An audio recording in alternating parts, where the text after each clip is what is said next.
शिमला से खबर है। कांग्रेस सरकार को घेरने की तैयारी में बीजेपी है। बीजेपी नेता राज्यपाल को ज्ञापन सौंपने वाले हैं।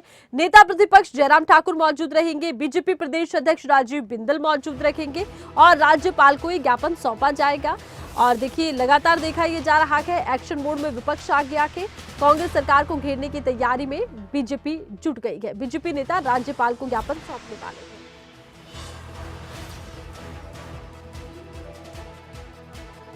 आपको बता दें, हिमाचल में हुए एक हत्याकांड की बाद से ही लगातार राज्य सरकार पर बीजेपी हमलावर है। और ज्यादा जानकारी के लिए खबरें अभी तक के शिमला ब्यूरो प्रदीप ठाकुर हमारे साथ लाइव जुड़ चुके हैं। प्रदीप, आज जिस तरह से कांग्रेस सरकार को घेरने की तैयारी में बीजेपी है, क्या बीजेपी की रणनीति रखेगी, क्या मुद्दा रहेगा, विस्तार से दर्शकों को बताइए।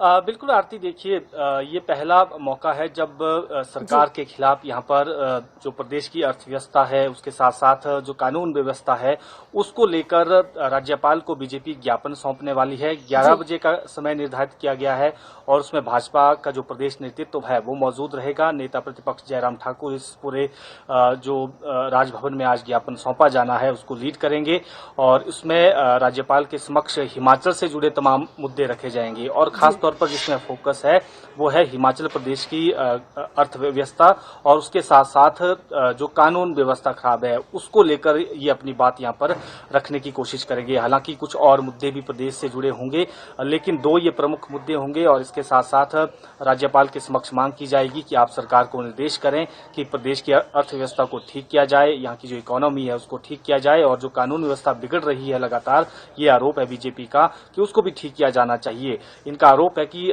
मुख्य नेता प्रतिपक्ष ने पहले भी आरोप लगाया था कि सरकार संजीदगी के साथ इस मुद्दे पर काम नहीं कर रही है और जिस तरह से चंबा का हत्याकांड होता है उसके बाद भी और बाकी भी प्रदेश में जो लॉ एंड ऑर्डर की स्थिति है इस वक्त वो ठीक नहीं है, ऐसा विपक्ष का आरोप है। तो ये तमाम मुद्दे राज्यपाल के समक्ष आज नेता प्रतिपक्ष रखने वाले हैं। बाकी भी जो प्रदेश भाजपा नेतृत्व है वो यहाँ पर मौजूद रहेगा।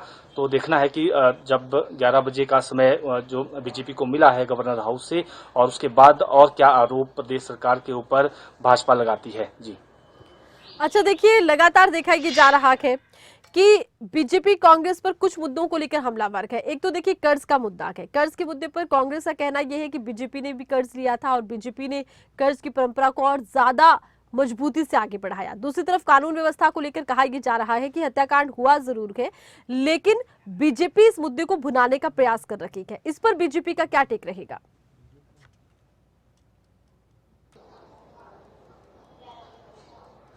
बिल्कुल, देखिए, कर्ज को लेकर पॉलिटिक्स हिमाचल में हमेशा से ही होती रही है और हर सरकार बनती है तो जब वही लोग विपक्ष में होते हैं तो फिर कर्ज का आरोप लगाते हैं, लेकिन जब सत्ता में होते हैं तो कर्ज लेते हैं। ये पहले से ही एक चली आ रही रिवायत है और उस पर पॉलिटिक्स हमेशा से ही हो रही है। और इस बार भी हमने देखा कि जिस तरह से सुखविंदर सिंह सुक्खू सरकार वो बार बार एक जिक्र कर रही है कि पूर्व बीजेपी सरकार ने प्रदेश पर 75,000 करोड़ रुपए का कर्ज छोड़ा है और अपने टर्म में सबसे ज्यादा कर्ज लिया है, ये उनका आरोप है।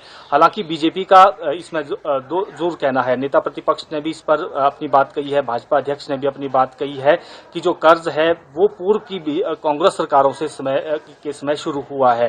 पूर्व में एक समय ऐसा भी था जब हिमाचल प्रदेश पर 1 रुपए भी कर्ज नहीं था और अब जो है कांग्रेस की जो सरकारें थी उन्होंने कर्ज देना शुरू किया तो आज ये स्थिति बनी हुई है।